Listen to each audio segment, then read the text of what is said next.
The title point, where the sidewalk ends.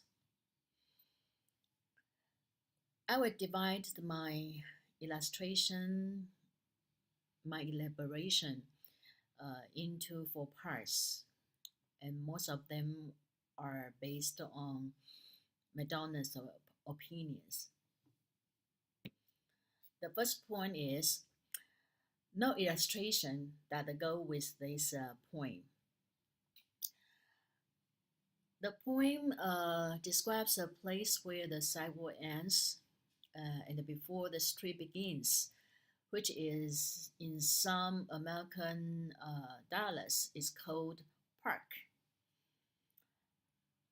So this is a nameless area or work or sometimes even a medium, though the latter is a term more often used for a strip of green between two traffic lanes. In any American dialects, the street between the sidewalk and the street has no name at all. Silverstein's decision not to name this area leaves much potential for fantasy. Without a name that faces the strip in the imagination, it can be made into anything that Silverstein wants it to be. The glass here is not a normal shade of green, but soft and white, and it is the touchdown for a moonbird who stops to feel the peppermint wind blow. Having developed the characteristics of the slender space in the first stanza, Silverstein continues in the second by developing the scenery on the other side of the sidewalk. It is urban, dirty, and full of places where asphalt flowers characterize the vegetation. The narrator takes the reader away from this urban blight of darkness on a stately walk that follows chalk white arrows, perhaps suggesting children's chalk drawings on the concrete to the edge of the sidewalk. The closing stanzas ends with a conclusive yet highly suggestive couplet. For the children, they mark, and the children, they know the place where the sidewalk ends. The assurance here that the children do, in fact, know that there is something special and magical in the place, that they have some presence about a space that for most has no name. Invents in children. A sidewalk, this point, is a point that tries harder to be highly poetic, with elevated diction than others in this volume, were Silverstein's other poetry for children. There is one repeated line in the poem: we shall walk with a walk that is measured and slow. It's more lyric and formal than Silverstein's typical lines of poetry. The archaic shell and the repetition of the word walk here illustrating polyptoton or using the same word in the two different grammatical forms as both noun and verb suggests a self-conscious attempt to sound poetic and dignified. The walk is measured and slow, suggesting a dignified pace, like a funeral or wedding march.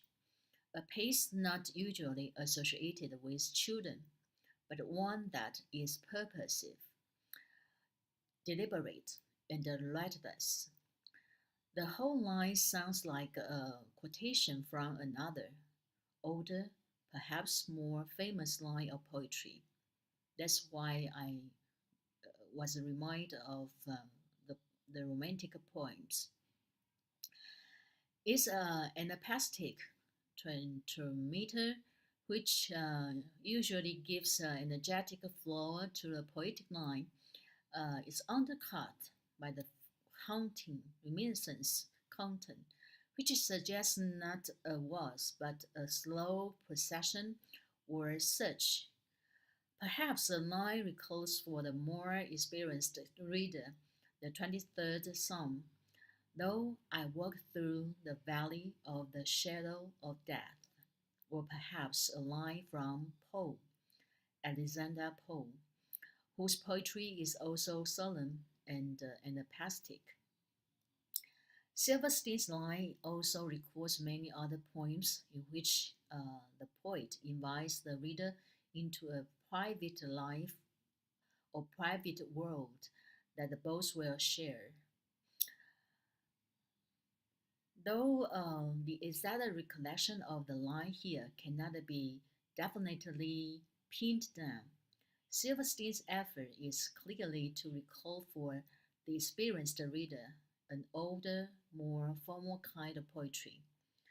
The diction of measured and slow, located in a subordinate clause, suggests a way of speaking that is deliberate, not spontaneous, and perhaps even not narrative rather than common speech, which Silverstein elsewhere uh, imitates in his poetry. Perhaps it is this different voice that makes the poem uh, that successful as well. Later, I will compare it to W.B. Yeats' poem, The Lake Isle of Innisfield, and then you can see why W.B. Yeats is so talented and the poet is so attracted to people.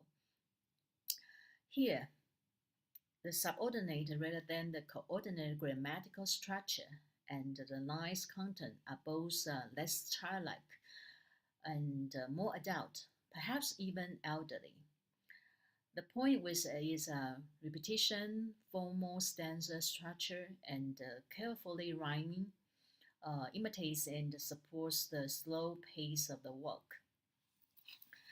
The title of both poem and the volume succeed well in suggesting a place uncharted, even uncivilized, where adventure and exploration may take place, much as it did for the famous explorers of the Renaissance, who ventured beyond the unknown, mapped world into the new world.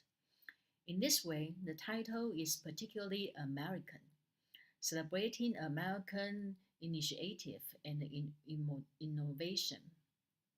In the poem, Silverstein celebrates the escape made possible by children and their imaginations and by poetry. By suggesting that the volume's contents are located beyond the boundaries of the commonly accepted and socially controlled. Silverstein's title bodies both of two of the volume's most common themes: the value of outlandish creative imagination and of the topics that children entertain while imagining, and the undesirability of social limited behavior.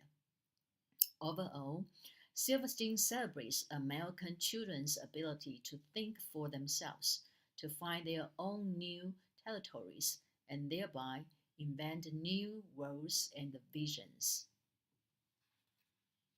On the right side is WBS, the Lake Eye of the Innisfield, and the left side is Silverstein's point.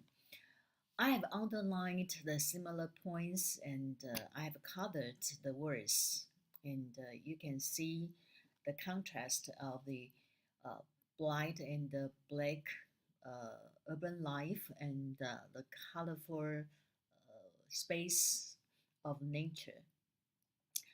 But it's a pity that In Silverstein's poem, we cannot find the sound of the nature, but in the Lake Isle Ionosphere, we can find the sound of the nature and actually the sound, the colors, and uh, the descriptions will make the reader feel the urge that I should go to the place.